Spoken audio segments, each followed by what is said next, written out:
এবার সত্যি সত্যি ধরা খেয়ে গেল টিকটকার রিধি ওরফে শশা আপা। আমরা কিছুদিন আগেই টিকটকার রিধির নতুন একটি লিঙ্ক দেখতে পেরেছি, অর্থাৎ রিসেন্টলি তারা কক্সবাজার গিয়ে নতুন একটি লিঙ্ক বের করে, যার কারণে তার নাম রাখা হয় শশা আপা। এবং রিসেন্টলি একটি ইন্টারভিউতে শশা আপা বলে সে নাকি কিছুই করতে চায়নি, তার বয়ফ্রেন্ড জোর করে ভিডিও করেছে এবং তার বয়ফ্রেন্ডকে যখন ডিলিট করতে বলেছে তখন কোনো ভিডিওই তার বয়ফ্রেন্ড ডিলিট করেনি।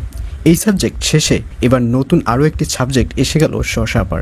শশা আপা রিসেন্টলি আবারও কক্সবাজারের একটি হোটেলে ধরা খেলো এবং শুধু ধরা নয়, সাথে সাথে সেটি ভিডিও ধারণ করা হয়েছে, যেটি আপনারা একটু আগেই দেখতে পেরেছেন।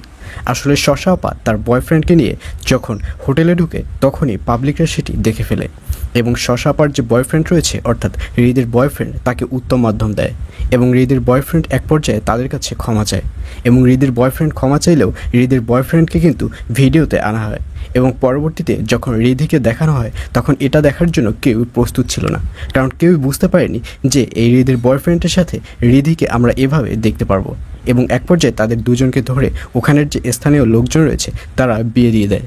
তো ভিউয়ার্স, রিধির আবারও এই ধরা পড়া নিয়ে আপনার কি মন্তব্য অবশ্যই কমেন্টে জানিয়ে দিন।